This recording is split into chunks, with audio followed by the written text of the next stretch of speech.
¿Qué tal? ¿Cómo están? Buenos días. Vamos a dar inicio. Hoy es sábado 2 de julio. Vamos a dar inicio a nuestra sesión número 17 de aprendizaje de la sexta generación de la Red LATAM de Jóvenes Periodistas. Me da mucho gusto que nos acompañe en esta ocasión Catalina May. Esta es la segunda ocasión que Catalina es tutora de la Red LATAM de Jóvenes Periodistas. Lo hizo también durante la pandemia con la cuarta generación.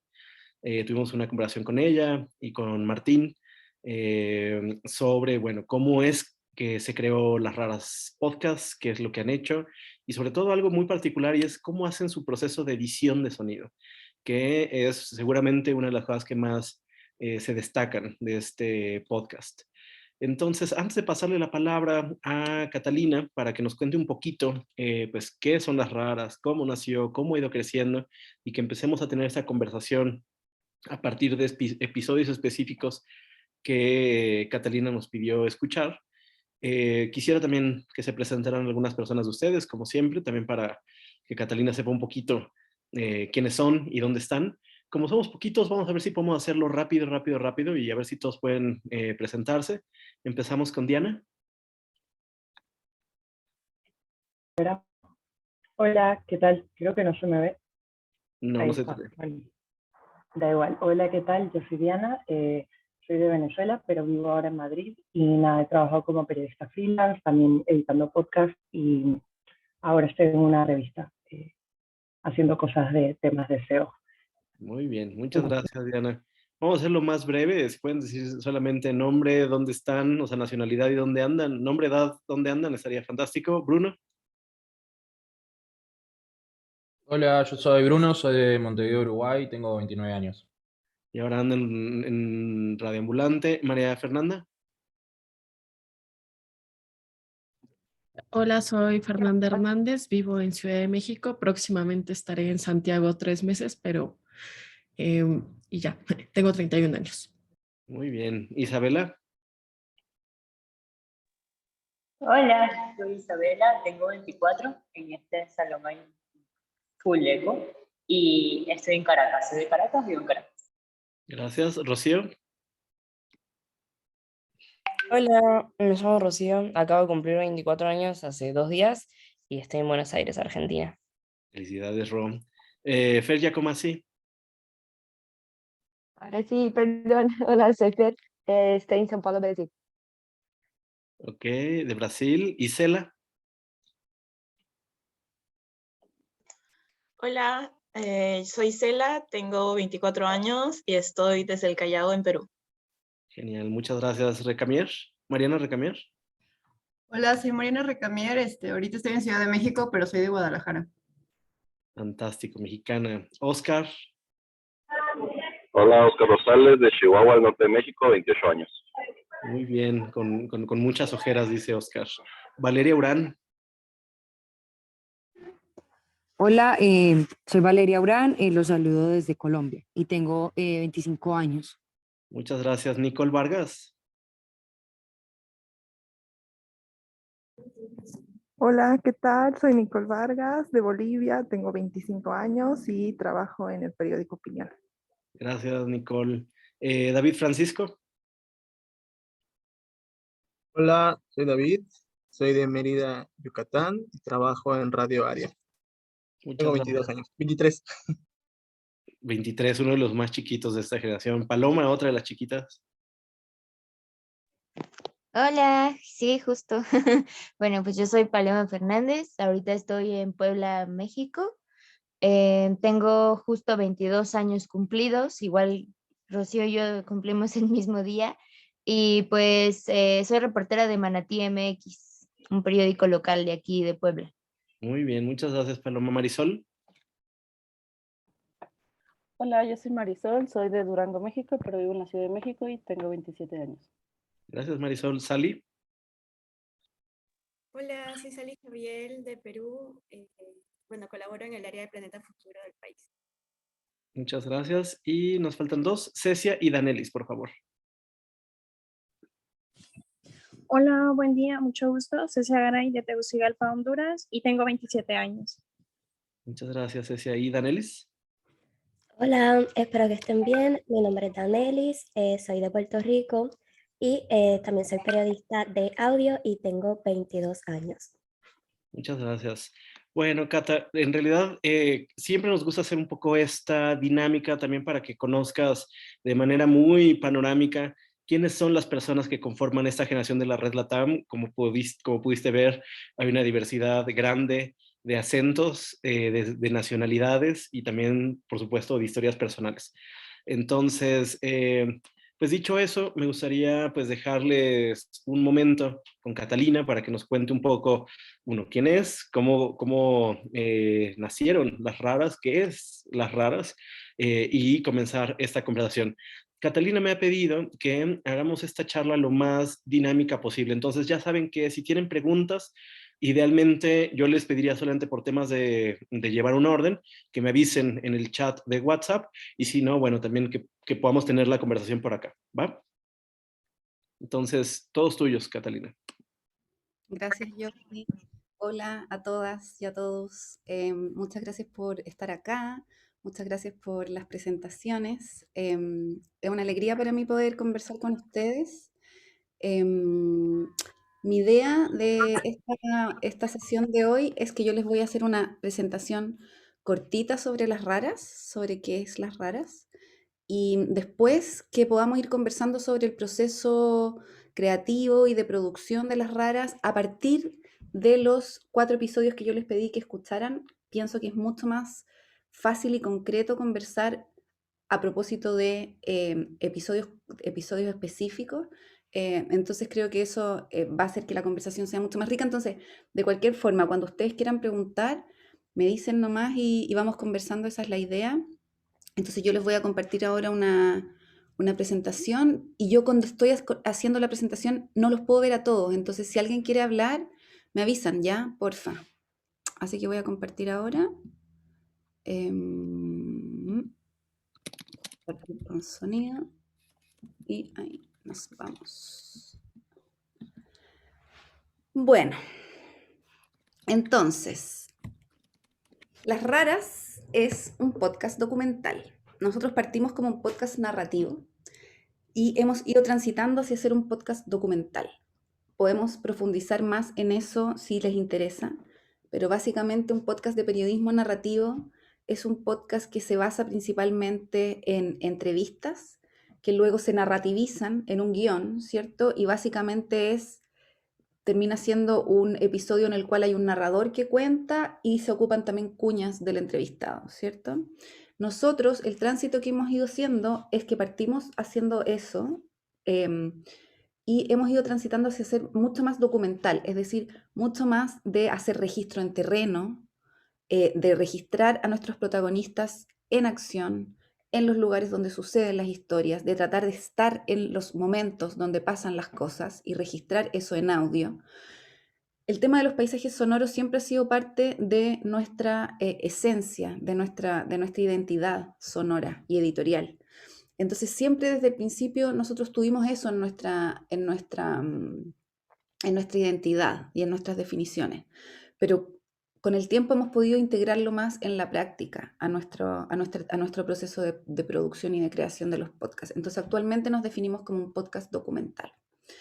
Nosotros contamos lo que llamamos historias de libertad, esa es como nuestra bajada, y estas las definimos como historias sobre personas que rompen con las normas y luchan por un cambio social.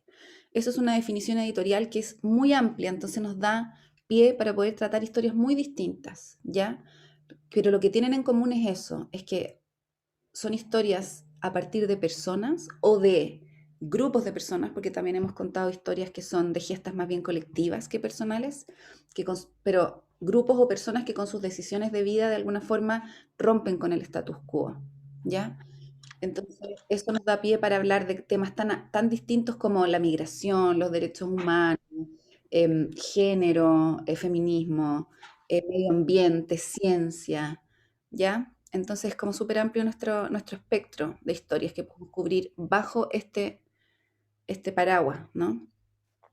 Actualmente nuestros episodios duran entre 20 y 30 minutos y como les comentaba, tienen bastantes elementos narrativos, ¿ya? No solamente una entrevista, sino que también tienen registros en terreno, utilizamos paisajes sonoros, escribimos guiones, el diseño de sonidos, algo que destaca en nuestra identidad también, y la música original, ¿ya?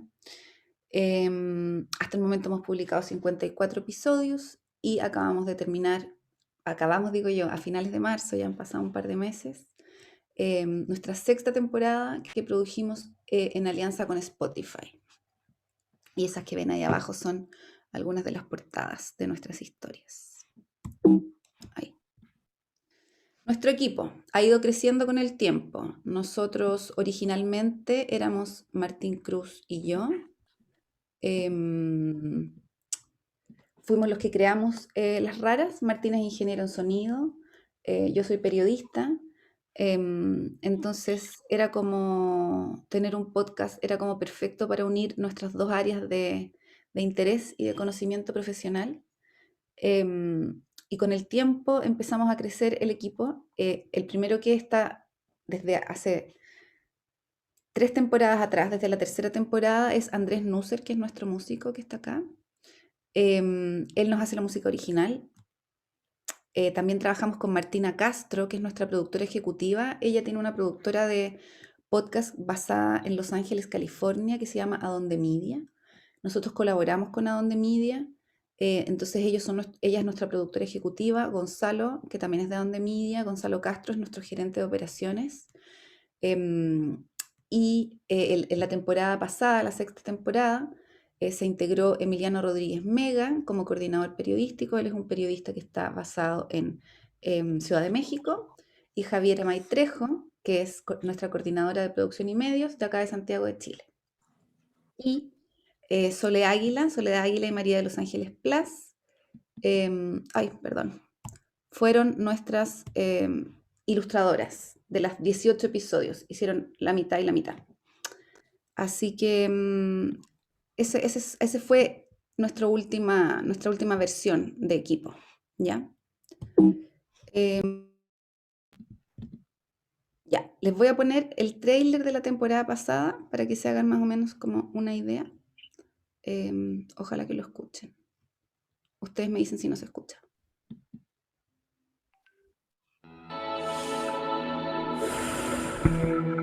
Por fin volvemos y con todo.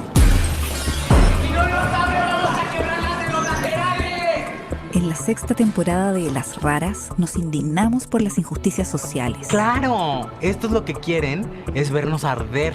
Dije, bueno, pues vamos a darles gusto. Pasó el puma por acá. Después del encierro salimos a la naturaleza y participamos de expediciones científicas. Y si nos encontráramos con un puma, ¿qué tendríamos que hacer? Quedarnos quietos y disfrutar. Me pinché con un cactus. También volvemos al pasado para pensar el presente. En este momento te estoy haciendo una obra de arte. Y viajamos para registrar historias que cruzan las fronteras. Hoy es el primer día de Ramadán. Entonces hemos entrado en ayunas como una forma de solidarizarnos con los hambrientos. Todo esto desde México, Venezuela, El Salvador, Ecuador, Chile, Colombia, Estados Unidos, Suecia, España y mucho más. Nuestra 6ª temporada tendrá 18 nuevas historias de libertad. Para escuchar esta y todas las temporadas de Las Raras, síganos en exclusiva en Spotify. Gratis para todos desde el 23 de septiembre. Bueno, esa fue... Perdón, no sé cómo salir de acá. Ahí sí. Esa fue la presentación de nuestra 6ª temporada, que ya está toda publicada, así que para que la escuchen. Un poco sobre nuestra audiencia. Nuestra audiencia, nosotros muy pronto cuando empezamos a publicar, nos dimos cuenta que no nos escuchaban solamente en Chile, ¿ya? Cuando publicamos nuestro 2º episodio, el año 2016, nos contactaron ya entonces desde España, desde una comunidad de podcast independientes que se llama Cuonda, para invitarnos a ser parte de esa comunidad. Entonces nosotros nos empezamos a dar cuenta muy rápidamente que nuestra audiencia estaba en toda Latinoamérica, en Estados Unidos y en España. Entonces eso fue súper importante para nosotros porque nos dirigió, nos obligó de alguna forma a no hacer historias solamente en Chile, porque eso no tenía ningún sentido si nuestra audiencia era de muchos países. Entonces inmediatamente tuvimos que empezar a hacer como el esfuerzo de producción que significa producir historias a lo largo de toda Latinoamérica, Estados Unidos y España, ¿ya? Para de alguna forma responderle a nuestra audiencia. Entonces actualmente la última foto de nuestra audiencia es más o menos así. Nosotros antes teníamos mucha más audiencia en Estados Unidos, por ejemplo. Era nuestra principal audiencia. Pero como la temporada pasada estuvimos en Spotify, solo en Spotify, Spotify no tiene mucha penetración en Estados Unidos. Entonces nuestra audiencia en Estados Unidos bajó mucho, pero creció mucho la de Chile y Argentina, por ejemplo, que no era tan grande antes, ¿ya? Entonces, estas cosas van variando, dependiendo también de los planes de marketing que uno hace, de en qué aplicación está publicando, etcétera. Pero esta fue como la última foto que sacamos. Lo importante para nosotros siempre es tener la conciencia y al planificar nuestras temporadas, pensar en producir historias en los países en que más nos escuchan, ¿ya? Y también, por otra parte, a veces en países que no nos escuchan tanto para atraer más audiencia. Hemos ganado algunos premios, que es bonito porque nos demuestra que un proyecto, un podcast independiente como nosotros, puede tener un impacto, ¿cierto? Porque los premios no solamente son como aplausos, sino que también demuestran que las historias que nosotros estamos publicando son importantes, tienen llegada, apelan a la gente, remueven un poco, ¿no? Porque las historias que nosotros contamos siempre tratamos de que no sean como muy fáciles necesariamente, ¿no? Siempre son como un poco desafiantes, ese es nuestro propósito al menos. Entonces este año recibimos en España, por ejemplo, un premio Ondas Globales del Podcast, que es un premio importante en España. Esta fue la primera versión para reconocer podcast en particular y fue súper interesante porque es un premio como súper español, pero el 40% de los premios fueron entregados a podcast de Latinoamérica. Entonces eso es como algo interesante de tener en cuenta también, ¿no? Como en el fondo, obviamente si uno piensa un podcast, creo yo, también me imagino que puede haber un podcast que tenga un objetivo local, pero si uno quiere pensar en tener un podcast independiente y en de alguna forma lograr que se establezca como un proyecto, es importante pensarlo como un podcast global. También ganamos el premio de la Comisión de Derechos Humanos de la 13ª Bienal Internacional de Radio en Ciudad de México. Ganamos un premio Pobre el que no cambia de mirada, que es un premio muy bonito de periodismo acá, que premia proyectos periodísticos que hablan de alguna forma sobre el tema de la pobreza y la exclusión. Ganamos un premio en el Third Coast International Audio Festival, que es como los podcasts del audio, les dicen en Estados Unidos. Ganamos un premio en Argentina también, un FINOF, y fuimos nominados a un premio del International Documentary Awards, que también estuvo bueno porque es bonito cuando te reconocen en otros lenguajes también, que es como una gran barrera para los podcasts, ¿no? Bueno, me voy a referir aquí a cada una de las historias que ustedes escucharon. Yo creo que sería interesante que fuéramos hablando tal vez de cada una de ellas, o no sé si antes de eso, Jordi, hacemos como una ronda de preguntas sobre el proyecto en general. Sí, de hecho, creo que sería bueno tener como una conversación breve sobre el proyecto antes de entrar propiamente a los episodios. Okay. De hecho, bueno, Mariana, es una pregunta muy sencilla, pero quizá da pie a otras más. Sí, yo solo preguntaba en qué año habían iniciado, si nos puedes hablar un poco como de qué proyectos venían y por qué decidieron crear un proyecto así, ¿no? Sí, nosotros empezamos a planear las raras con papel y lápiz el año 2015. Nos conocimos con Martín, queríamos hacer algo juntos, queríamos tener un proyecto que fuera como independiente, innovador, en el que pudiéramos de alguna forma experimentar. Y como Martín es ingeniero en sonido y yo soy periodista, un podcast era como la mezcla perfecta. Cuando empezamos a pensar las raras, empezamos a tomar algunas decisiones que se mantienen hasta el día de hoy.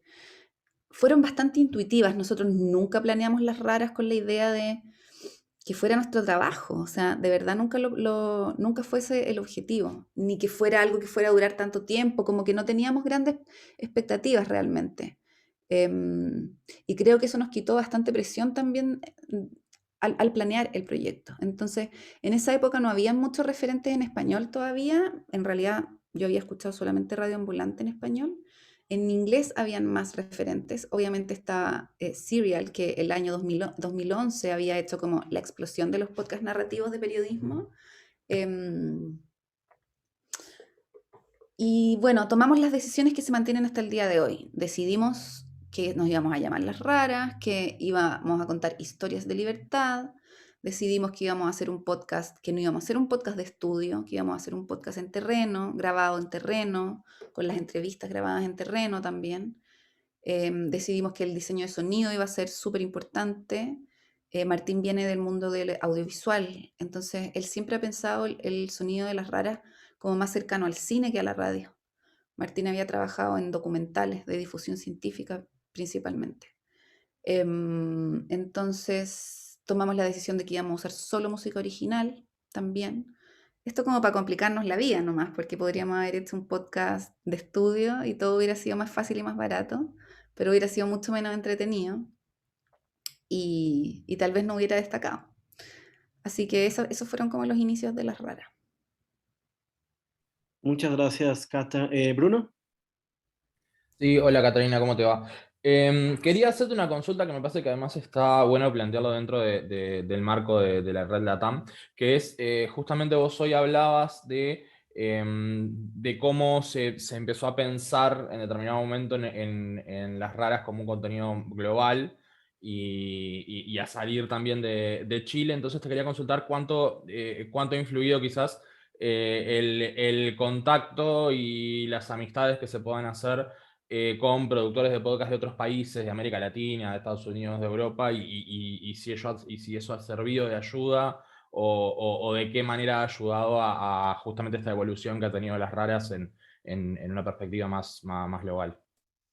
Mucho, ha ayudado mucho. O sea, nosotros, como les contaba, desde el principio, desde nuestro segundo episodio, nos invitaron a formar parte de esta red en España. Entonces inmediatamente nosotros ahí nosotros no conocíamos mucho del mundo de los podcasts todavía en español. Ahí nos empezamos a dar cuenta de que sí, ya existían otros podcasts independientes en español, que se hacían comunidades, porque es una forma como de unir fuerzas, ¿cierto? Porque cada proyecto solo tiene mucho menos peso que un grupo de proyectos interesantes unidos. Entonces aprendimos que se hacían promociones cruzadas, por ejemplo, y que eso llama a los auditores de un podcast a otro. Nos fuimos, Martina Castro, que es nuestra productora ejecutiva ahora y es una de las fundadoras de Radio Ambulante, que ahora tiene su propio proyecto que es Adonde Media. Ella nos abrió muchas puertas. Ella conocía a todo el mundo del podcast en Latinoamérica y en Estados Unidos, porque ella viene del mundo de la radio pública en Estados Unidos. Entonces, una persona con muchos contactos y muy generosa, que nos abrió muchas puertas y nosotros entonces empezamos a formar parte de Podcasteros, por ejemplo, que es como la red de podcasteros de Latinoamérica que también está vinculado a Donde Media. Entonces, bueno, es muy importante, yo creo, compartir fuerzas y compartir conocimientos también, y sobre todo, yo creo que es muy importante juntarse para crear industria, porque la industria del podcast en español todavía está creciendo, ¿no es cierto? Ya no podemos decir que naciendo, porque ya viene hace un tiempo, pero sigue creciendo y se sigue formando. Entonces, entre todos hay que hacer crecer esa industria. Y no solo la industria, sino también las audiencias. Nosotros tenemos que formar audiencias, explicarle a las personas qué es un podcast, cuáles son las diferencias con la radio, qué es lo que uno debería esperar de un podcast, cómo uno puede buscar un podcast, cómo uno puede escuchar un podcast. Entonces, todas esas cosas son mucho más factibles de lograr cuando se unen las fuerzas. Se hacen festivales, por ejemplo, etcétera. Sí, es muy importante. Muchas gracias, Cata. Fernanda Hernández, creo. Sí, yo. Mi duda también era como si nos puedes explicar un poco más de a qué se refieren en Las Raras con los paisajes sonoros. Yo sé que es una parte bastante importante también de la identidad sonora misma del podcast. Me gustaría que nos pudieras hablar un poco más de eso. Claro, bueno, los paisajes sonoros, el concepto de paisaje sonoro viene como del mundo del arte sonoro, de una escuela canadiense, em, y se refiere más bien como al patrimonio sonoro, ¿ya?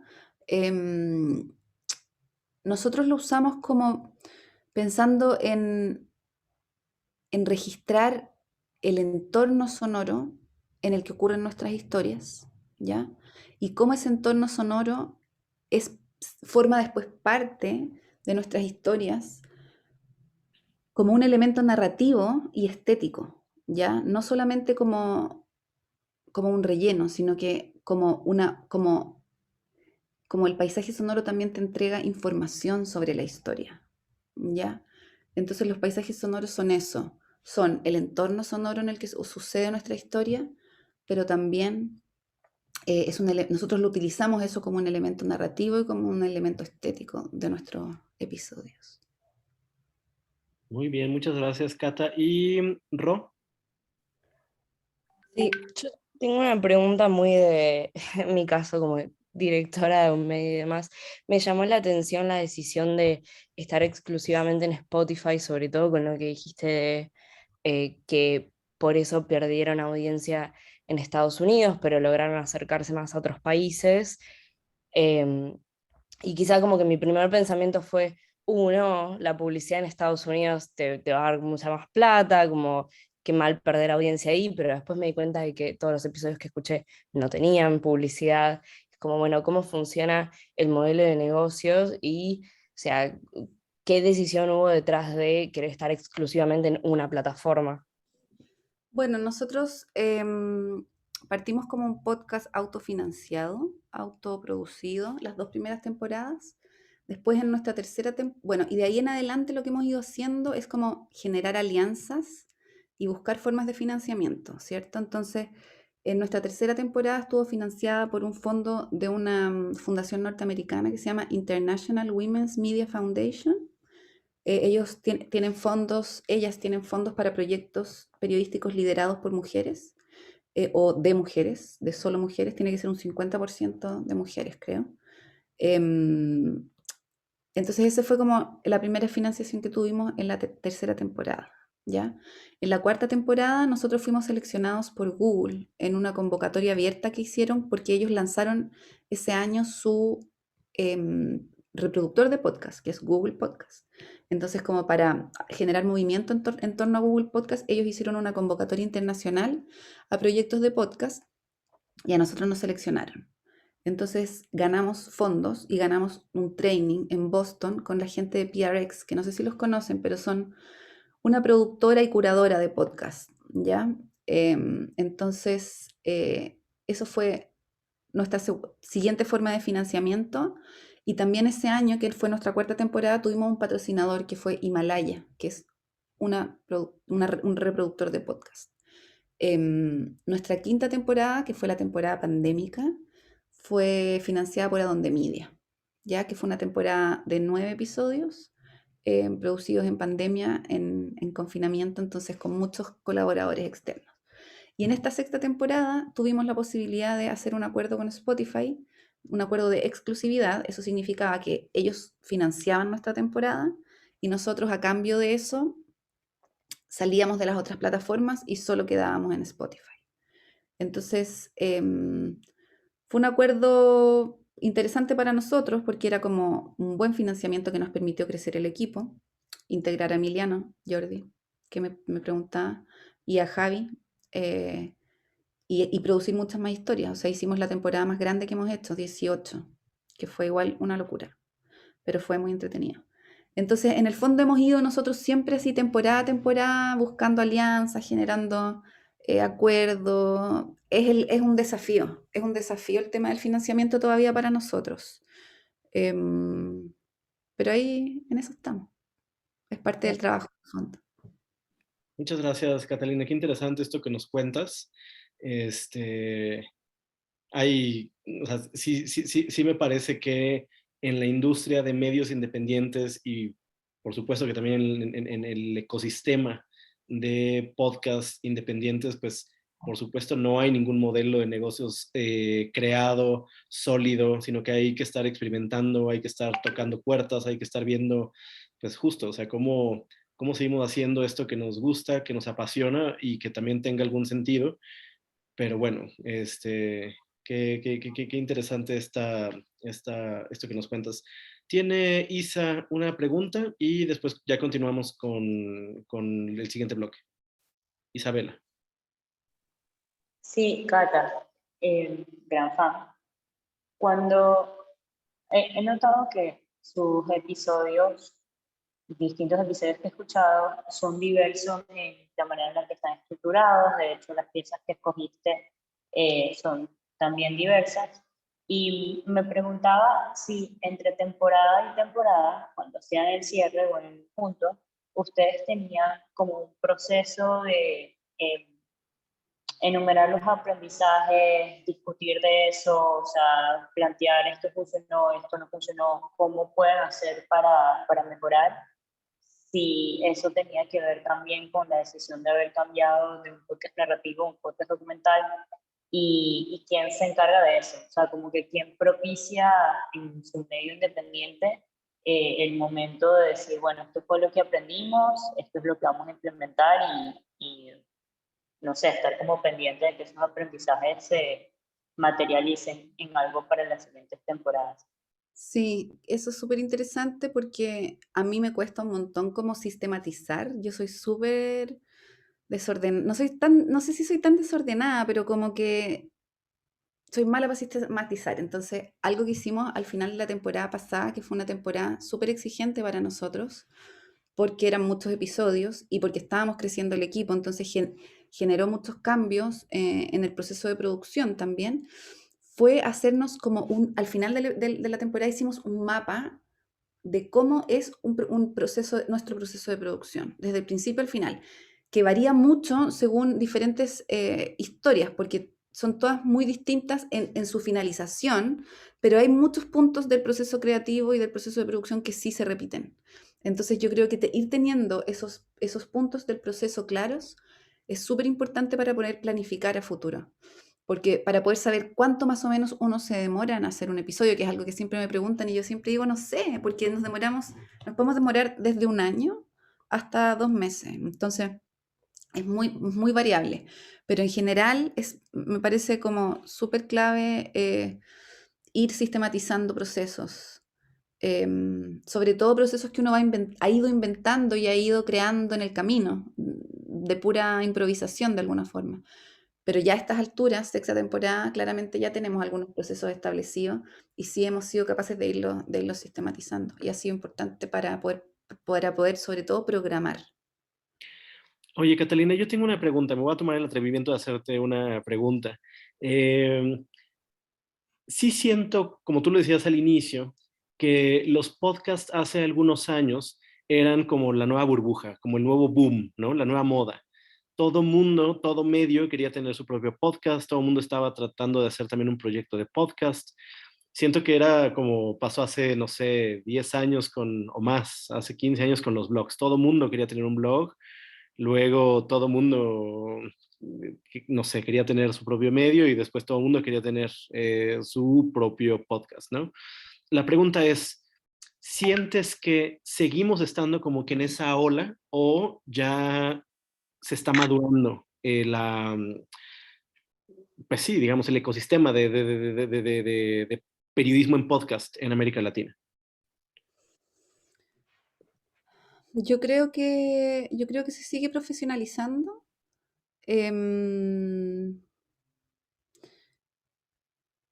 Creo que cuando aparece un nuevo medio, una nueva forma de crear y de contar, es como normal que las personas quieran acceder a eso. O sea, no sé, pues, pensemos en todas los otros medios que existen. ¿Cuánta gente escribe? ¿Cuánta gente pinta? ¿Cuánta gente hace video? La diferencia es cómo se profesionaliza eso, ¿cierto? Entonces yo creo que todavía estamos en un proceso de lograr que la industria se consolide en términos de que haya medios que puedan sostenerse y también que hayan medios que ofrezcan contenido de calidad.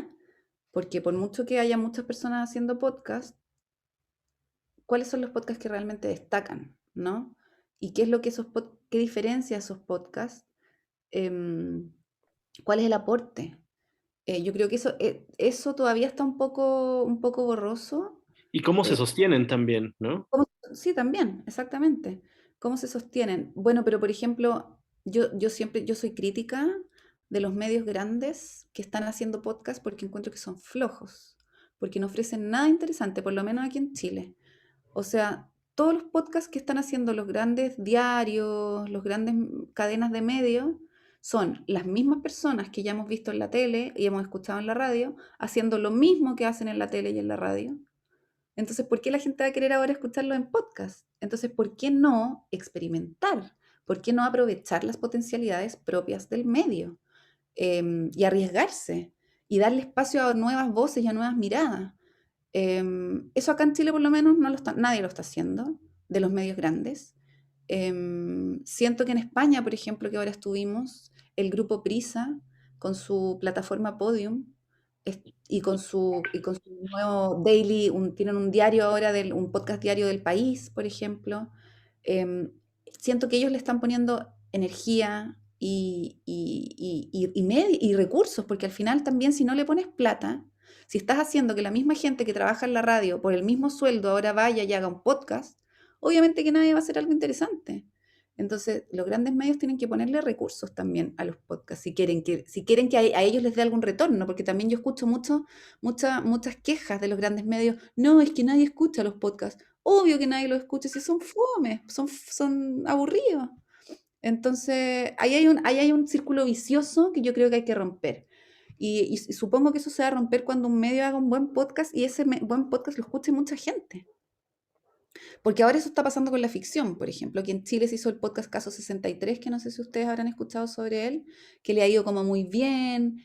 Que van a hacer la versión en inglés con Oscar Isaac ahora, ¿no? Exactamente, pero eso es ficción. Y en España pasa lo mismo, con Guerra 3 y otros más de ficción, que también ahora van a hacer una serie de televisión y también son del grupo Prisa, pero es ficción.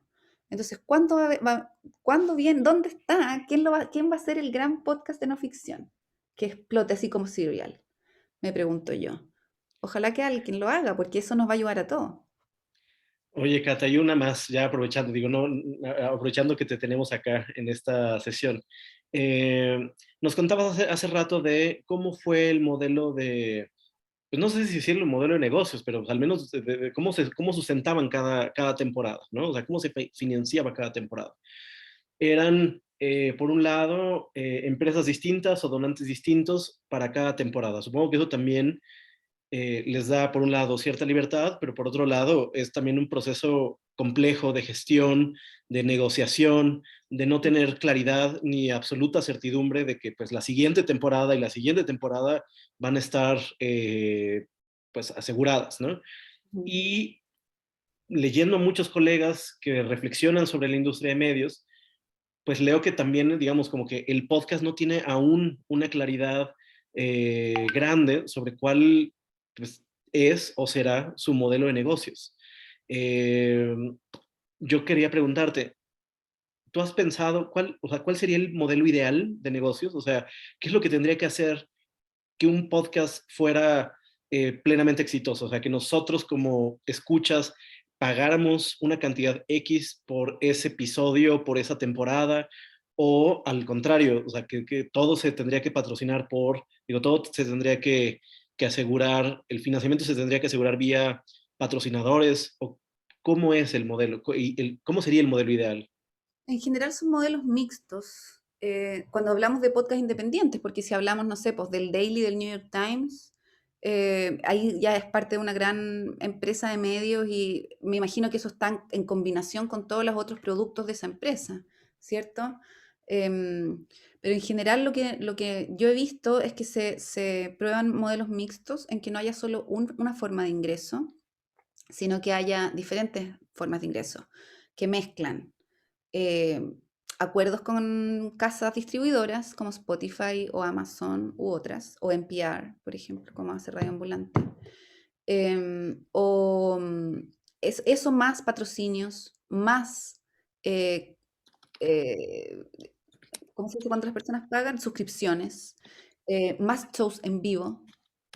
Entonces, en el fondo son mixtos los modelos de financiamiento. Otra forma es que los podcasts se convierten o son parte de una casa.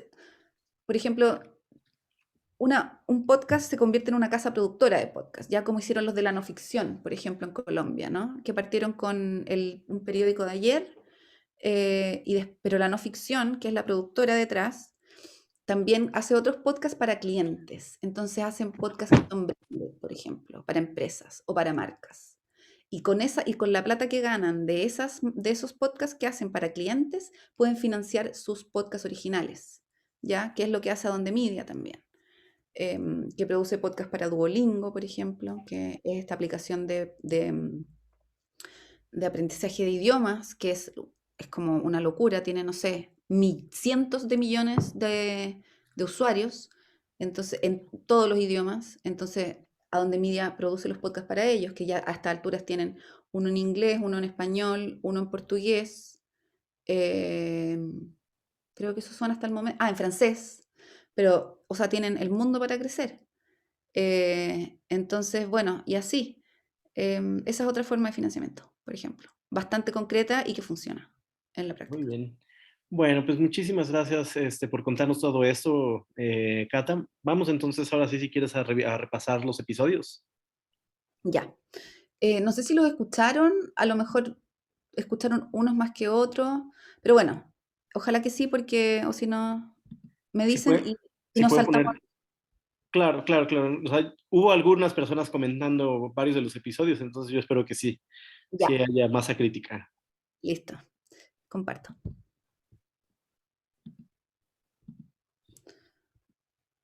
Bueno, yo elegí estos 4 episodios de nuestra 6ª temporada porque son episodios súper distintos, tanto en temática como en su forma, ¿no? Como en su narrativa, en sus elementos narrativos. Entonces, quería como mostrarles cómo dentro de una misma línea editorial y dentro de un mismo proyecto se pueden hacer cosas como muy distintas, que es algo que a nosotros, que es algo que nosotros nos hemos autoimpuesto también. No repetirnos, tratar de innovar siempre, tratar de sorprendernos a nosotros mismos con el trabajo, porque si no, creo que se pierde se pierde la chispa, se pone aburrido para nosotros y para los auditores. Entonces, bueno, Con Amor desde Caracas es un episodio que yo quiero mucho porque trabajé mucho para hacerlo, muchísimas horas de trabajo detrás de este episodio. Es un episodio que empezamos a producir cuando estábamos todavía en confinamiento, entonces no podíamos salir a reportear.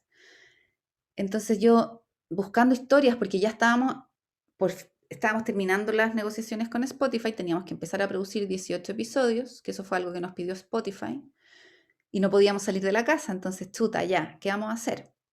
Entonces yo me acordé que yo conocía a la protagonista de esta historia, y ella me había comentado que tenía estos cassettes de su familia.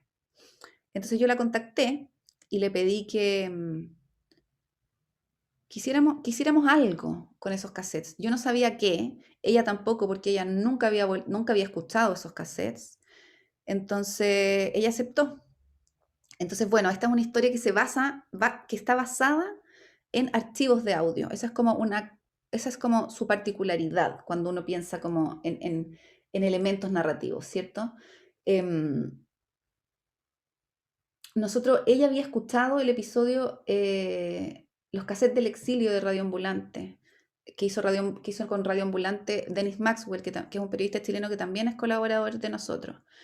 Y entonces a partir de eso ella me había comentado el tema de los cassettes, que ella también los tenía, porque eso es algo que se usó mucho durante la dictadura en Chile, que las familias se comunicaban a través de cassettes. Entonces, teníamos nosotros ese referente de Radio Ambulante, que no sé si ustedes lo han escuchado, pero es muy diferente a este episodio. Es un episodio que es básicamente narrativo y que ocupa muy poquitos pedacitos de los cassettes. Ya nosotros dijimos, nosotros vamos a hacer algo completamente diferente, nosotros nos vamos a basar en los cassettes nos van a contar la historia y la narración va a ser menor y va a ser solo la necesaria para que se pueda entender lo que está pasando en estos cassettes, ¿ya? Entonces, lo que tenemos son archivos de audio que nos cuentan 20 años en la historia de una familia en el exilio, chilena exiliada en Caracas, ¿cierto? Esto tuvo muchos desafíos porque ¿cómo contamos una historia de 30 minutos?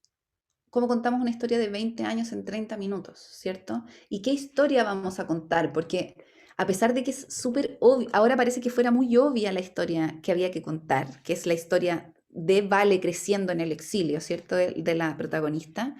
En ese momento para mí no era nada de obvio porque yo tenía una enorme cantidad de audios de una familia, de 20 años en la historia de una familia en que estaban todos los personajes, no solamente Vale. Además, en un momento pensamos en tener, además, todos los cassettes que mandaban de vuelta, o sea, los de los abuelos, también los de los tíos, pero en un momento dijimos, no, quedémonos solamente con los cassettes que ustedes mandaban desde Caracas a Chile y a Francia. Y ahí entonces, en el fondo, lo que hicimos fue un trabajo de escucha muy, muy, muy profunda. El proceso que hicimos fue que Vale los iba escuchando los cassettes y los iba digitalizando en una calidad súper baja, que nosotros sabíamos que esa no iba a ser la calidad que nosotros íbamos a usar, pero era como una primera pasada. Entonces ella los escuchaba, los digitalizaba y me los mandaba, el audio digitalizado pero en mala calidad. Entonces ahí lo que hacía yo era ir escuchando y tratar de entender y tratar de encontrar una historia dentro de todos estos 20 años de la historia de una familia. Entonces muchas cosas pasaban, había muchas personas involucradas y de alguna forma fuimos encontrando la historia. Para mí fue súper importante escuchar la canción que canta Vale, que está en el episodio, que es la canción sobre los niños en el exilio. Yo cuando la escuché, esa canción, por primera vez, me acuerdo que llamé a Martín, le dije, Martín, mira, ven, escucha esto, y se nos caían las lágrimas escuchándolo. Y fue como, esto es un tesoro, esto es algo. Y finalmente eso nos dio como un poco las luces de cuál era la historia que teníamos que contar, que es la historia de los niños en el exilio, de esta niña que crece en el exilio, que es muy precioso porque además la podemos escuchar crecer desde los 4 años hasta que tiene al final como 20 años o 18 años. Y hasta ahora, al final cerramos con ella en el presente. Entonces, esa fue más o menos la historia como desde lo editorial, ¿no? Como el proceso desde lo editorial, como ir escuchando y editar, y sacar y elegir, y de alguna forma con esta canción que fue como un faro, ir armando toda esta historia. Eso desde lo editorial. Desde el trabajo sonoro fue súper interesante también, porque nosotros queríamos conservar la calidad y la estética, digamos, la estética de los cassettes, pero necesitábamos que se entendieran porque estaban súper antiguos los cassettes. Entonces, lo que hicimos fue, una vez que yo ya había escrito el guión y había seleccionado los audios que íbamos a usar, redigitalizamos esos audios en unos equipos de buena calidad. Que ahí Martín se rebuscó un montón para encontrar unos buenos equipos de cassette que pudiéramos utilizar y qué sé yo. Entonces eso fue lo que hicimos. Súper también interesante como la edición de diálogo, ¿no? Que es tan compleja cuando la calidad del audio no es muy buena. Entonces, eso fue como que le tomó harto tiempo también a Martín, la restauración de estos audios. Y eso es como a grandes rasgos. A nosotros nos parecía súper contingente contar esta historia antigua, porque ahora está ocurriendo como el éxodo inverso, están llegando muchas personas desde Venezuela a Chile, bueno, y a todos lados. Entonces sabíamos que iba a ser una historia que iba a tener como bastante impacto en la comunidad venezolana en particular, y así ha sido. A pesar de que Spotify creo que no se podía escuchar en Venezuela por un tiempo, algunos de ustedes que están allá me dirán. Pero sí. Venezuela, o sea, por todo esto de las sanciones y tal, eran como de los medios que no podían operar acá. Claro. Y desde hace, diría yo que como 6 meses fue que por fin se pudo abrir.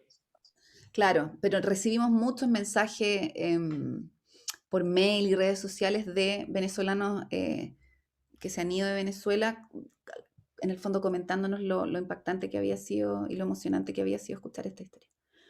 Eso como a grandes rasgos les puedo contar, no sé si me quieren preguntar algo.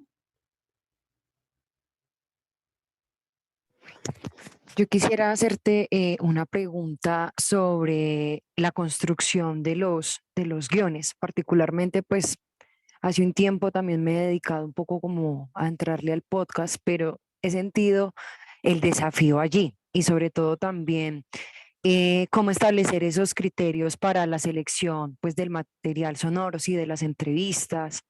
Mm, también como que hay que tener en cuenta para precisamente pues ir hilando cada uno de esos fragmentos, al mismo tiempo pues pensar también esa sonorización. A mí pues todavía eso me cuesta un montón, siento que casi siempre ahí está como el reto de llegar de la reportería en campo y sentarse como armar ese Frankenstein. No sé si ustedes pues antes de iniciar la reportería ya tienen un guión semiestructurado, no sé cómo hacen como ese proceso previo para no llegar quizá un poco perdidos a reportear y cuando retornamos pues empezar a construir precisamente pues ese guión.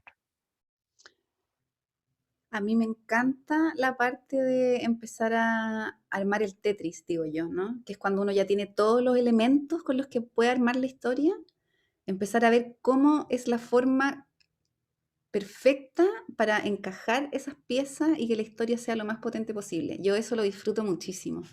Pero nosotros, bueno, el proceso que hacemos es obviamente preparar mucho las entrevistas y hacer todo el pre-reporteo necesario antes de partir a hablar con las personas y a registrar. No hacemos ningún tipo como de pre-guión, para nada. Lo que hacemos es tratar de conseguir la mayor cantidad de material posible. Entonces, las entrevistas, el registro en terreno, buscar archivos. Los archivos sonoros siempre son un elemento súper importante. Y cuando ya tenemos todo el reporteo listo y todos los elementos ya en nuestras manos, digamos, ahí lo que hacemos es, bueno, transcribimos las entrevistas, eso es súper importante. Nosotros ocupamos una plataforma de transcripción que se llama Trint, que es paga, es cara, pero es buenísima, que transcribe no de forma perfecta, pero transcribe bastante bien, pero además tiene como otras cositas que la hacen muy útil, como por ejemplo, no sé, si yo selecciono una parte y la pego y después la pego en mi documento, me sale alturada, por ejemplo. Bueno, y muchas otras cositas chiquitas, es especial para audio, es muy buena.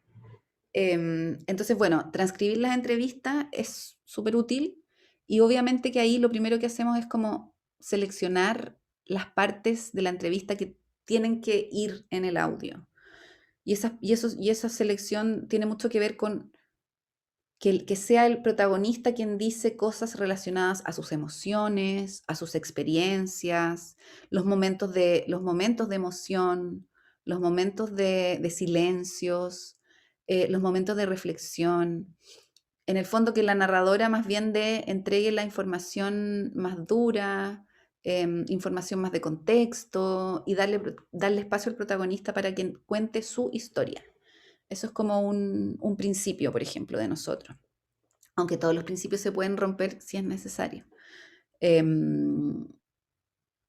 Y nada, y yo siempre empiezo por el principio, con todo el material en mano, tratar de armar la intro, que es tan importante, la introducción, porque al final la introducción es como lo que captura al auditor. Si la introducción no te captura, seguramente no vas a seguir escuchando.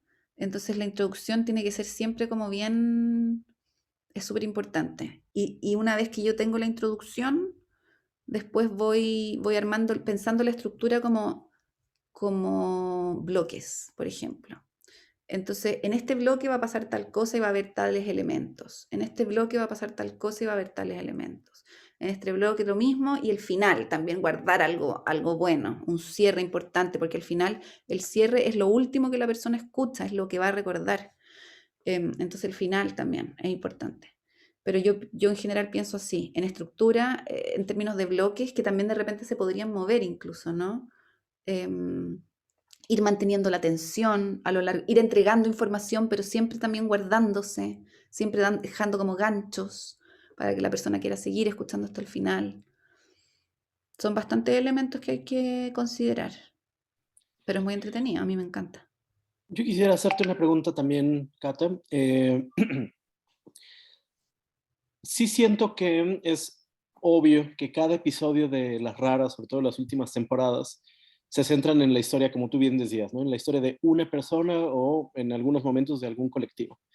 En este episodio de Con Amor desde Caracas, pues obviamente la historia es alrededor de Valeria, los cassettes, su familia, y no aportan demasiado contexto, cifras, datos que abrumen o que aburran o que hagan perder, digamos, como que el centro de la historia, pero también uno se queda con un poco, con una sensación de que la historia siempre es más grande que sí misma, ¿no? Pero mi pregunta en realidad es, ¿ustedes tomaron esa decisión desde un inicio de no abrumar con datos, de no meterse demasiado a explicar el contexto de cada historia, o es algo que naturalmente ha sido sucediendo? ¿De esta historia en particular o de...? O sea, de esa historia, pero en realidad de cómo lo hacen Las Raras en las últimas temporadas. Sí. Nosotros, como que yo siento que más que un podcast informativo, más que entregarte toda la información, porque lo que pasa es que el podcast, el lenguaje sonoro, no es tan ideal para entregar tanta información dura. Como que si uno quiere contar la historia, el dato duro como que rompe un poco la historia y también confunde, ¿ya? Entonces en audio lo que se trata de hacer en general es, no sé, por ejemplo, si un número es muy grande y complejo, como redondearlo, ¿ya? Aproximadamente, cosas así, ¿cierto? Pero más allá de eso, lo que nosotros tratamos de hacer es como despertar el interés para que tal vez tú después de escuchar nuestro episodio vayas a investigar más sobre el tema, ¿ya?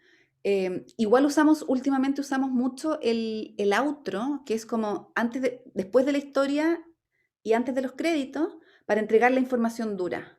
No sé si escucharon en el Pajarero y sus secuestradores, sobre las FARC.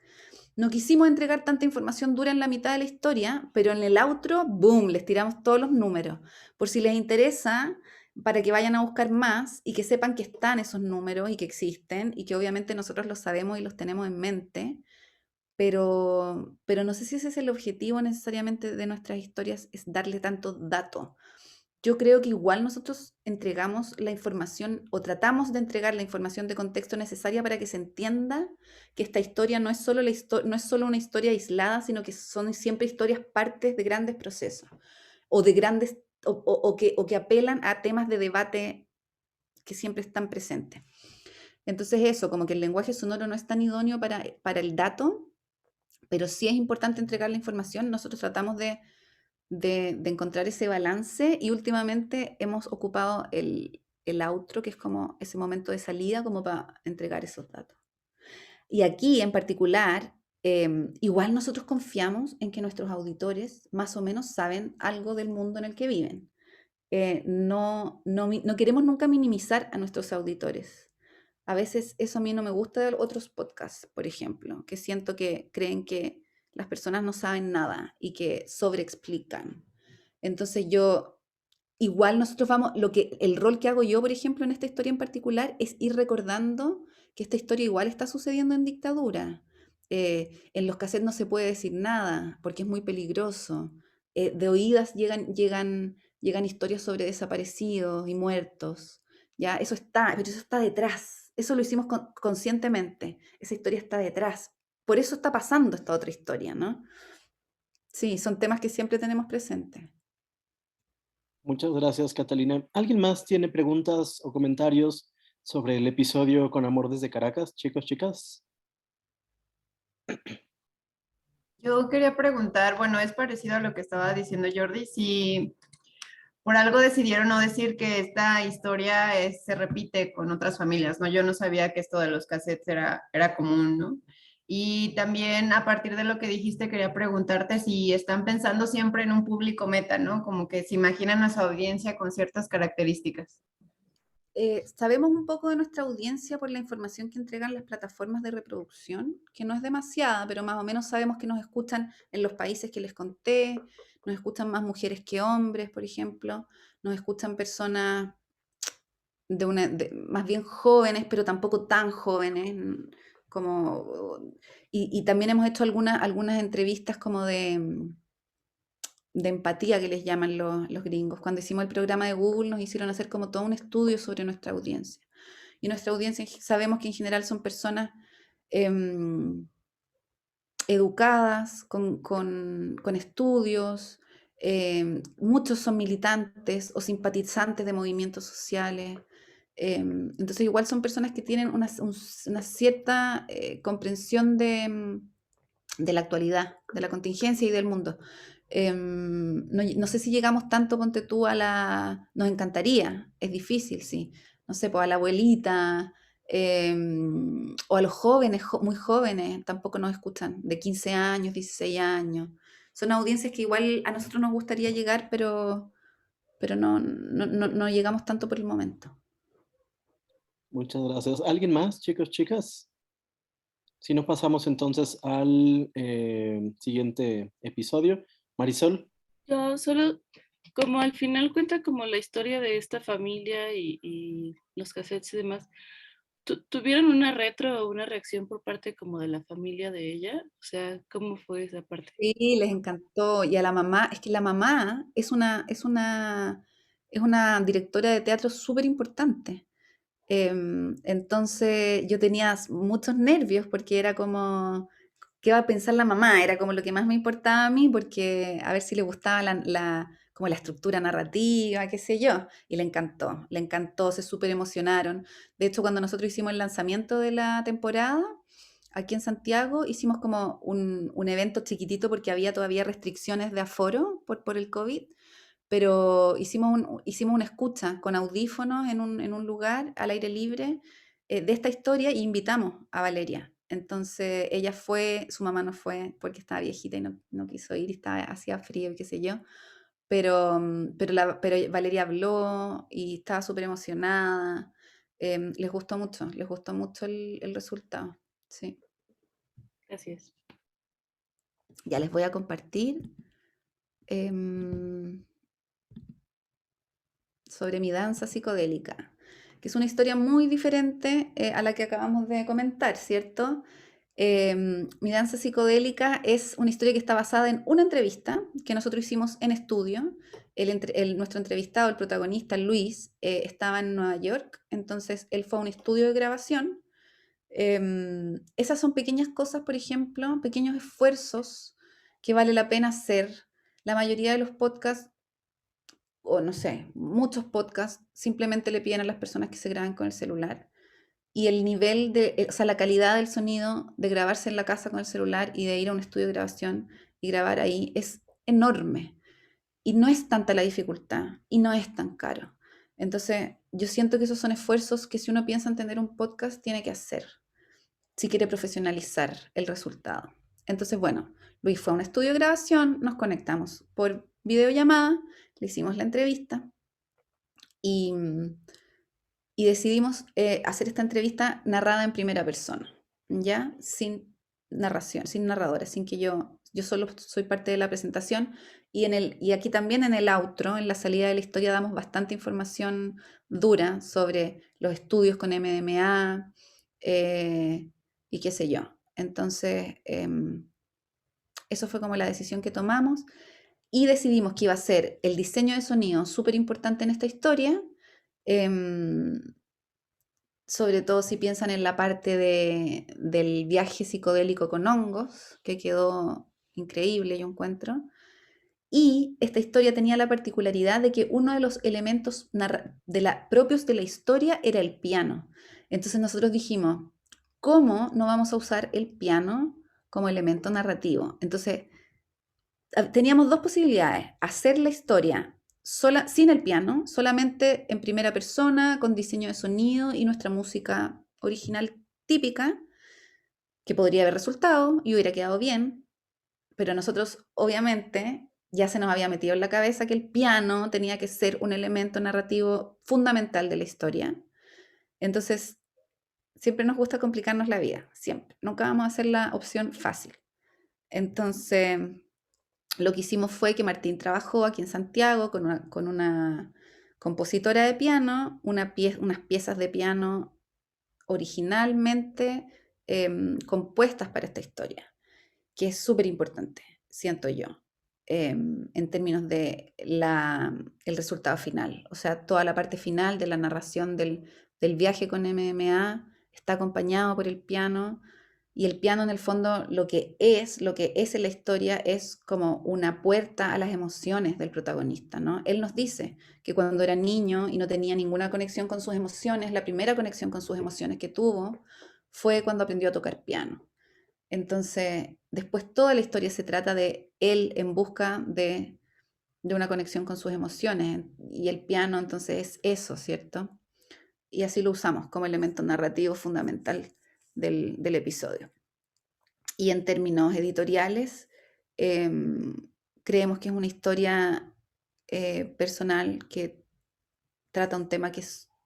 Además tuvimos la suerte de que justo empezó a estar como súper en pauta, porque se lanzó este documental en Netflix sobre los hongos, y bueno, empezaron a salir como muchos reportajes sobre el tema, entonces eso nos quedó súper bien también. No lo elegimos por eso, fue como una buena suerte ahí, con eso.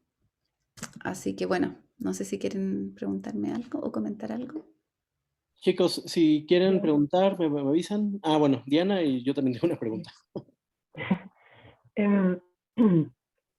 A mí en verdad me causaba como mucha curiosidad cuando le escuché la parte de cómo todo el diseño sonoro iba de la mano, lo que estás comentando del piano, pero sobre todo me gustó mucho la manera en la que encajaron la historia personal de él y de su propia familia, ¿no? O sea, cuando hablaba de su abuela o de la depresión de su mamá, cómo no, eso nunca se abandonó de la historia principal, sino que era como algo que utilizaban para dar pinceladas en el proceso.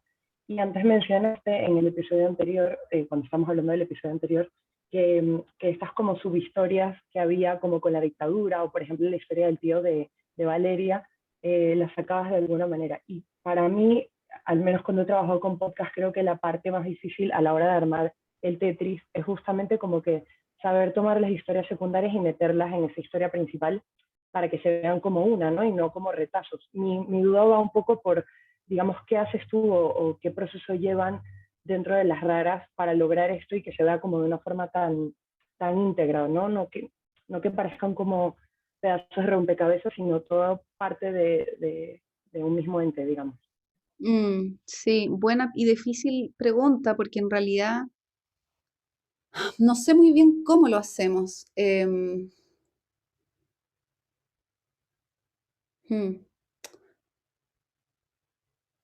Creo que no hay que pensar las historias como separadas, sino que son todas partes de la misma historia.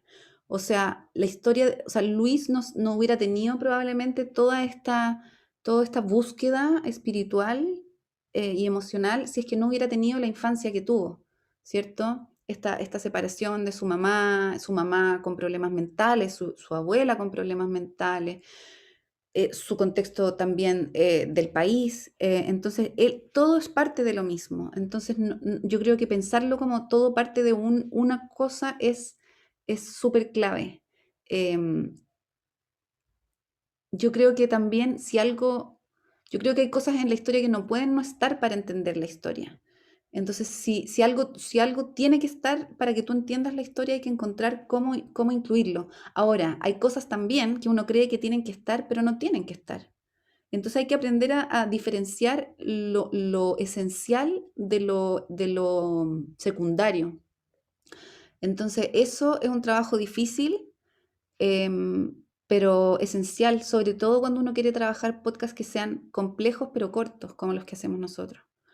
Nosotros tenemos mucho material para hacer cada episodio, pero nosotros nunca nos queremos pasar de los 30 minutos. Entonces, la autoedición es una cuestión que hay que aprender a hacer, porque yo si algo lo puedo sacar, lo saco, aunque me guste a veces. Me encanta algo, pero si esto no está, la historia no sufre, hay que sacarlo.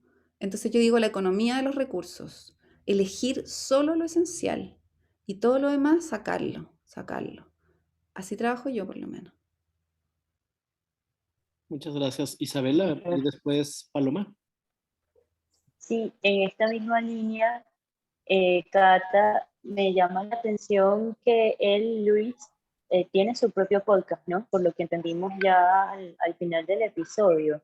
Entonces Trabajo, él ya, sí, en Ujú. podcast. Él, digamos, ya es como un narrador experto.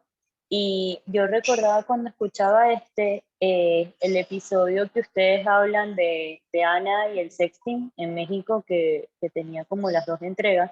Wow, la diferencia que era como la narración de una persona y la narración de otra, ¿no? Entonces, o sea, como siguiendo la línea de lo que acabas de decir, me gustaría preguntarte si en estos tipos de apuestas en las que ellos son las que cuentan toda su historia, me imagino que aprovechando el recurso de que tienen un increíble narrador, si igual, o sea, ¿qué control tienen sobre lo que ellos dicen? Tipo, ustedes les dicen, no sé, tienen como una entrevista previa y les dices, Ana, mira, y bueno, toca este punto, o con él tuvieron algo que ver, intervinieron en Nada, las cosas que él escogía decir. no, Ok, nada, nada. Solamente cuando tenemos un muy buen narrador de su historia, hemos sido capaces de identificarlo y ver si se puede realmente armar la historia sin narración. Y ahí hay un montón de trabajo de edición de diálogo, que es muy difícil, y de armar el guión, pero también el trabajo de sonido es súper importante ahí, porque hay que lograr que a veces como partes que no, o sea, se hace un Tetris de nuevo, ¿no? No es necesariamente que la persona te cuente la historia así tal cual tú la estás escuchando, aunque sí es bastante similar en términos de estructura porque se cuenta de principio a fin. Ya cuando la historia va en primera persona es muy difícil hacer como saltos temporales tal vez o cosas así, o por lo menos nosotros lo hemos hecho como más cronológico, pero no, nunca pauteamos a los entrevistados, nunca. y en ese proceso de edición que dices de los diálogos, ustedes eliminan, como tú dices, textos que sentías que de repente sobraban, O sea, las o lo dejan así. entrevistas son largas, las entrevistas duran 2 horas y los episodios este episodio dura 20 minutos, entonces se edita muchísimo, muchísimo.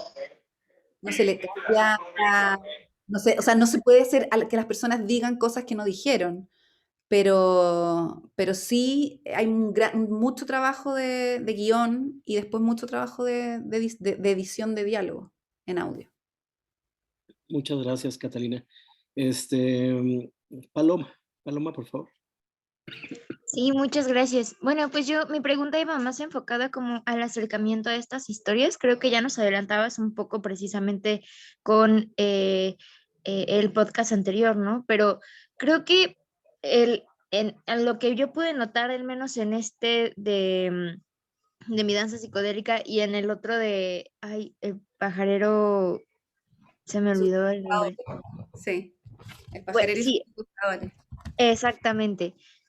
Creo que son historias que tienen como mucho peso, no solo a nivel el contexto en el que se desarrollan o las personas, sino también como a nivel historia personal. Creo que nunca son cosas fáciles o al menos, no sé, creo que a veces se necesita mucha tripa para poder llegar a ellos y ver cómo hacerlo todo con cabeza muy fría. ¿Cómo es más o menos el acercamiento hacia estas historias? ¿Cómo llegan a ellos, ¿no? Y a ellas.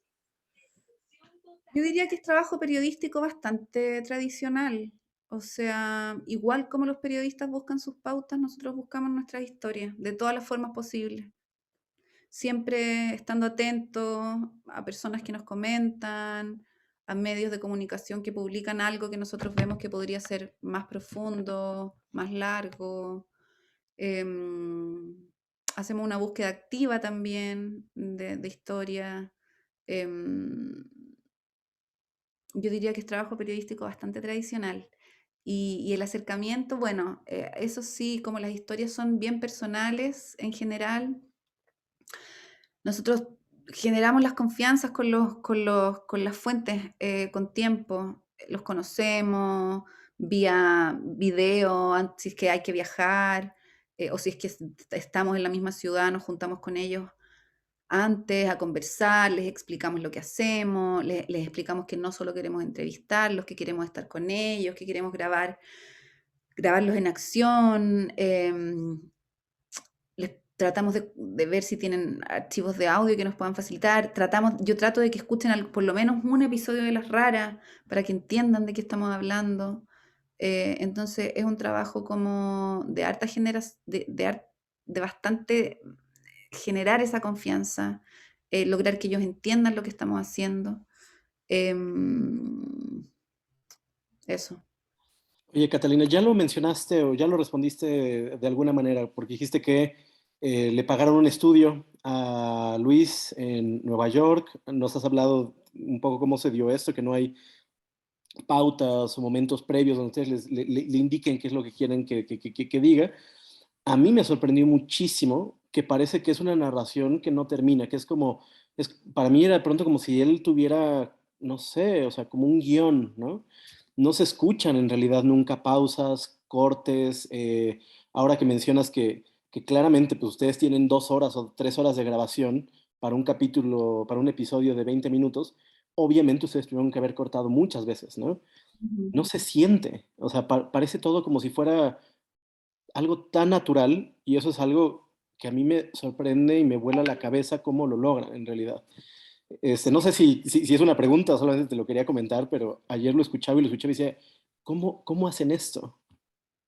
Es que bueno, son las dos cosas. Es trabajo de guión primero, como de cómo hacer que los diferentes momentos de la conversación, que son los esenciales, los que tienen que estar, se ordenen. Y después es el trabajo de sonido finísimo, finísimo, que hace Martín. Muy bien, bueno, pues también muchas felicitaciones a Martín, por favor. Gracias.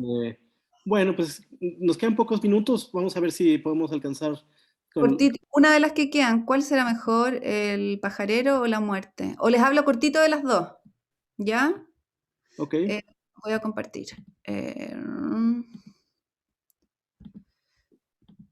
Bueno, Mirar la muerte es un episodio bien diferente a los otros que escucharon. Si se dan cuenta, no es una historia. Aquí no hay una historia que estamos contando, ¿cierto? Estamos tratando un tema, en ese sentido es más una crónica o casi ensayístico, podríamos decir, ¿no? Para nosotros fue interesante porque pasan 3 países, o sea, son 3 entrevistas, 3 registros de acción en 3 países distintos.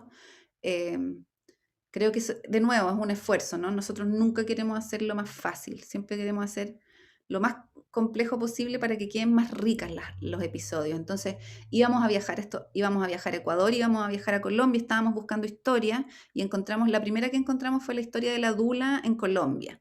Pero nosotros ya habíamos contado una historia sobre la muerte en Colombia, que era una historia sobre eutanasia. Entonces yo no quería contar otra historia sobre muerte en Colombia, entonces dijimos, bueno, entonces hagamos una historia sobre muerte, pero en Latinoamérica, aprovechando que íbamos a estar de viaje. Y así fue como nació este episodio. Y es un episodio interesante porque tiene bastantes elementos también. Tiene los elementos de registro documental, de acción, tiene las entrevistas y tiene diferentes tipos de narración, porque tenemos... Primero, es una narración de narradora con cuñas de las entrevistadas, cuando contamos cortita la historia de cada una de ellas, pero después, bueno, también hay escenas de acción, ¿cierto? Y después está la narración de las chicas, coral, sin narradora, ¿cierto? De ellas hablando sobre su tema y sobre su quehacer. Así que en ese sentido es como un episodio bastante distinto de los otros que escuchamos. Y El pajarero y sus secuestradores es un episodio que para nosotros fue como una mega producción porque nos costó mucho llegar a hacerlo. Empezamos a pensar la historia a propósito de que sabíamos que se cumplían los 5 años de la firma del Acuerdo de Paz. Ese era como el gran tema que queríamos tratar. Entonces, a propósito de ese tema, empezamos a buscar una historia y sabíamos, lo primero que encontramos era que existían estas expediciones bio, que eran estas expediciones que organizó el gobierno de Colombia para ir a conocer y a investigar estos lugares que antes estaban ocupados por por la guerrilla y que ahora se podía acceder, ¿ya? Entonces nosotros pensamos, podríamos ir a alguna de estas expediciones bio tal vez, pero ya se habían acabado las expediciones bio. Y en esta búsqueda dimos con la historia de Diego Calderón, del biólogo y del pajarero, digamos, ¿no? Y de este pajarero que además se reencuentra con sus secuestradores y que les enseña a pajarear.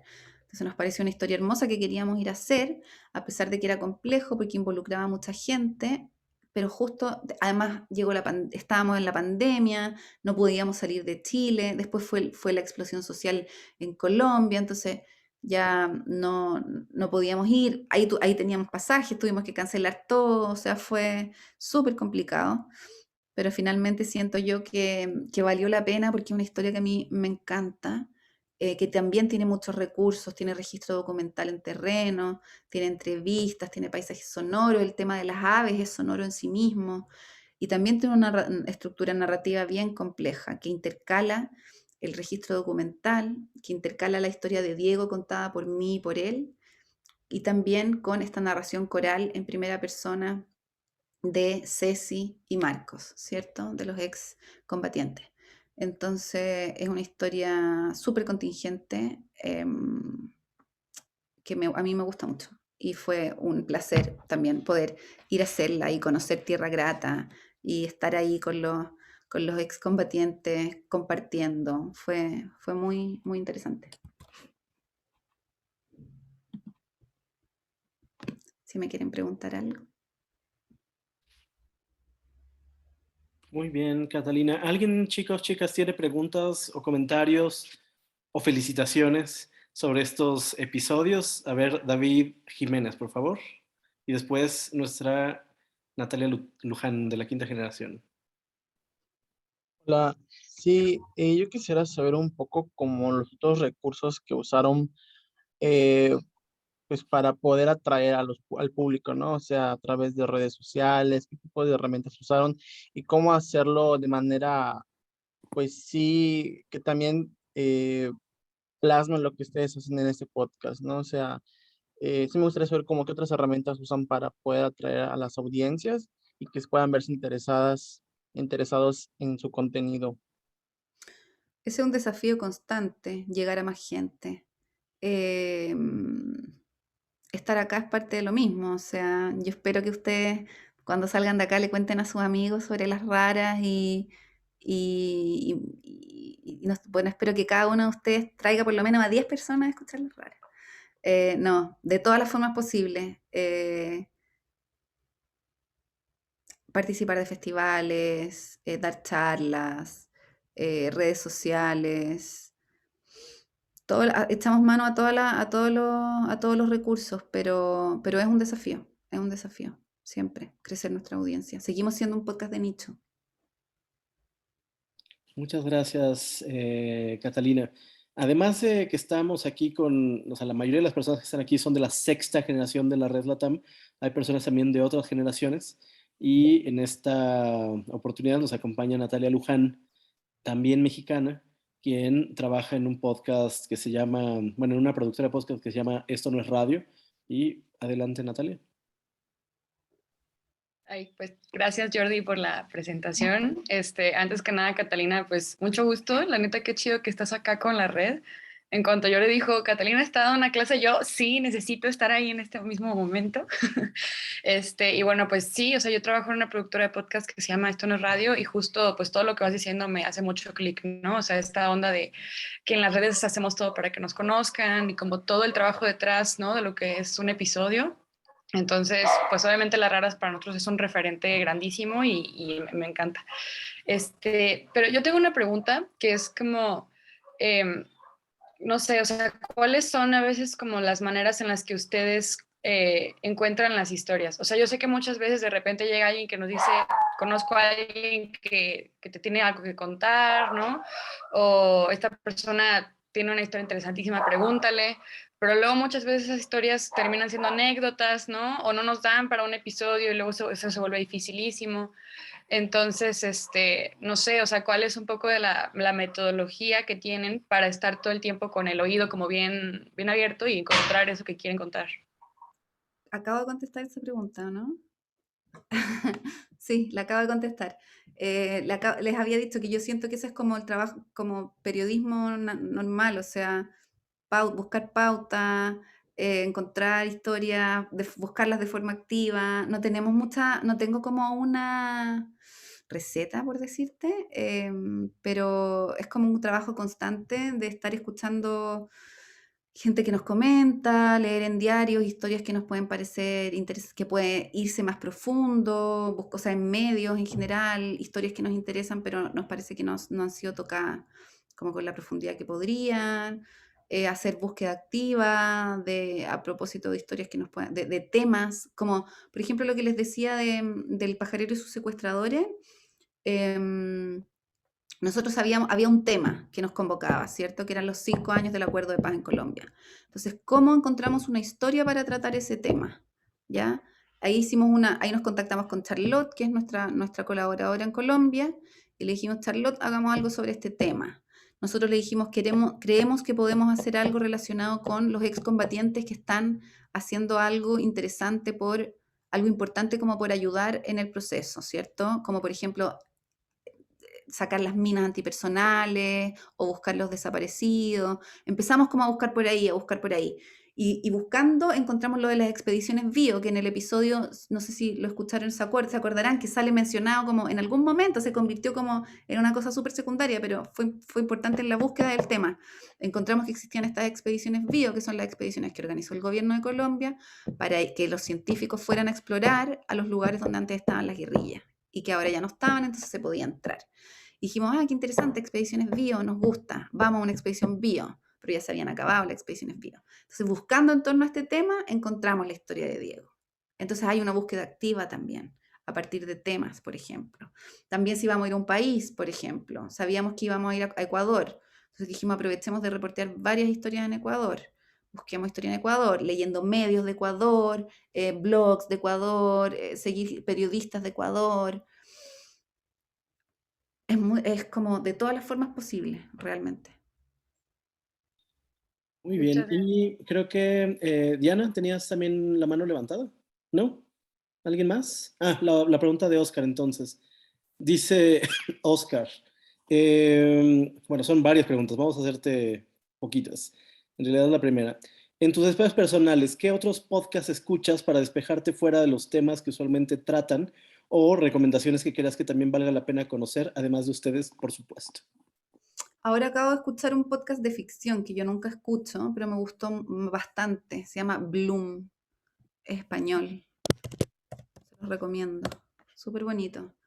También estoy empezando a escuchar, es que como estuvimos en España, entonces vengo como con podcast español en mente.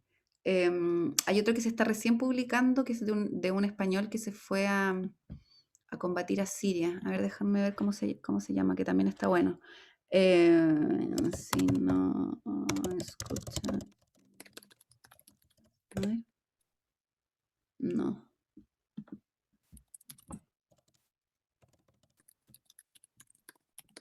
A ver. Aquí está. Si no sabéis de mí, se llama. Se los voy a dejar.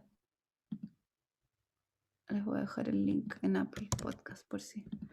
Este lo estaba trabajando una chica que estuvo en México hace poco, la Jimena Marcos. No sé si la conocen. No escucho tantos podcasts como me gustaría, no tengo tanto tiempo, pero esos dos son algunos de los últimos que he escuchado que les recomiendo, que están buenos. A ver, déjenme pensar en otro. Escuchar tus podcasts en inglés. Me aburro un poco de los podcasts de Estados Unidos, entonces ahora he andado escuchando podcasts, por ejemplo, este es canadiense, se llama, por si alguien habla inglés, le interesa, Lost Boys. Y este es inglés, se llama Sweet Bobby. Esos son dos que son buenos, o sea, esos 4 son buenas recomendaciones, podcasts narrativos. Así, el primero es de ficción, eso sí, el Bloom. Muchas gracias, Catalina. Y por último, Valeria Urán. Hola, Cata. Bueno, yo quería, la verdad, pues como agradecerte un montón por el podcast, precisamente pues del pajarero. Realmente fue como pues también conocer cómo desde afuera nos perciben, cómo otras personas pues distintas, otros periodistas que no sean pues nosotros como colombianos, podemos narrar pues este tipo de historias, sobre todo pues en este proceso pues de posconflicto. Para mí fue muy interesante poder ver cómo esos matices, conozco esa zona de reincorporación. El año pasado tuve la oportunidad de estar allá, pero pues la documentación que hicimos no fue desde lo sonoro, sino fue más desde lo escrito, desde lo audiovisual, y tenía pues como otros fines que de pronto no eran quizá de pronto tan enganchadores, sino que eran mucho más dolorosos: el acceso a las tierras, pues el abandono del Estado. Entonces para mí fue muy, muy reconfortante saber que desde afuera se han estado interesando pues por nuestro proceso aquí de implementación del acuerdo, de ver también lo bien logrado que fue pues el manejo de cada uno de los testimonios, que no hubo digamos como también como una revictimización o también como a veces una exotización del asunto, sino que fue un proceso pues como respetuoso, como muy sujeto pues también a esos lazos de confianza que se generan también, sobre todo pues en estos contextos que a veces pueden ser pues un poco como hostiles, y sentí que de alguna manera el podcast contribuye precisamente a esto que nosotros y nosotras esperamos en el país, y es precisamente a la reconciliación. Entonces quería precisamente pues agradecerte muchísimo, agradecerles muchísimo a ustedes pues desde Las Raras por haber puesto la mirada hacia este proceso que para nosotros pues ha sido titánico y es de muchos años. Muchas gracias. Qué emoción, Valeria. Para nosotros fue súper complejo también. No queríamos pecar como de cándidos en respecto a este tema, ¿no? No queríamos como ser como naif, ¿cierto? No queríamos minimizar todas las dificultades y todo el dolor asociado a todo este proceso, pero también queríamos rescatar que existe otra mirada, que también hay otras cosas que están pasando. Entonces, fue súper importante para nosotros, como siempre tuvimos conciencia de eso, como no podemos olvidarnos de que esto está pasando dentro de un conflicto durísimo, complejo, larguísimo. Siempre mantuvimos eso en mente, y creo que fue importante también para que la historia no quedara como desfasada, ¿no? de su contexto. Pero me siento muy feliz de que tú me digas lo que acabas de decir, porque me tranquiliza también. Era como, wow, ¿cómo va a ser recibida esta historia en Colombia? Porque justamente por lo mismo, y también por eso ocupamos esa parte final del episodio antes de los créditos para entregar todos esos datos duros del conflicto, y demostrar que en el fondo no nos olvidamos que esto es como tal vez una aguja en un pajar de dificultades, ¿no? Una aguja brillante en un pajar de oscuridad un poco, ¿no? Muy bien, Catalina, pues muchísimas gracias por estos minutos, por compartirnos tu tiempo, tus reflexiones, las experiencias, y pues ser tan generosa con compartir el conocimiento alrededor de Las Raras. Ojalá podamos seguir teniéndote como tutora en las siguientes ediciones. Hay una admiración grande, constante y diversa alrededor de personas jóvenes de todo el continente. Entonces, pues, muchas felicidades también por todo lo que están haciendo, que sea una gran temporada y que vengan muchas más. Muchas gracias a ustedes por la invitación. Yo feliz de estar con ustedes acá. Me encanta compartir lo que hemos aprendido, y me encanta conversar con personas que nos han escuchado y que me hagan preguntas, como que me estimula. Y les quería pedir nomás que hablen de Las Raras con sus cercanos, que nos recomienden, que nos escuchen. Eso es como lo único que yo les podría pedir de vuelta. Y también, si es que puedo tomar una fotito para subir a nuestras redes sociales, si es que se pueden poner... Claro. Siempre terminamos tomándonos una foto de registro, entonces les pido si pueden prender sus cámaras. Buenísimo. Una fotito. En lo que terminan ahí de prender sus camaritas, todas las personas, yo quiero decir que uno de los episodios que más me voló la cabeza es Ecos de nuestro encierro. Dura 11 minutos y yo creo que lo he escuchado unas 12 veces. O sea, y ese es un episodio que hay que escuchar con audífonos, no hay de otra. Es como el más Eh, experimental que hemos hecho. sí. Sí, totalmente. Bueno, entonces creo que ya están todos y todas ahí con su cámara prendida. Danelis, Felipe, si quieren salir, es el momento, si no, no pasa nada. Entonces, si quieres tomo yo un par de fotos y te las paso por WhatsApp, Catalina. Ya, buenísimo. Bueno, a la cuenta de 3, chicos, chicas, 1, su mejor sonrisa, 2, 3. Una más. 1, 2, 3. Muy bien. Bueno. Muchas gracias por venir y por la invitación. Muchas gracias, Catalina. Chao, chao. Mil gracias, Catalina. Gracias, Catalina. Te amamos.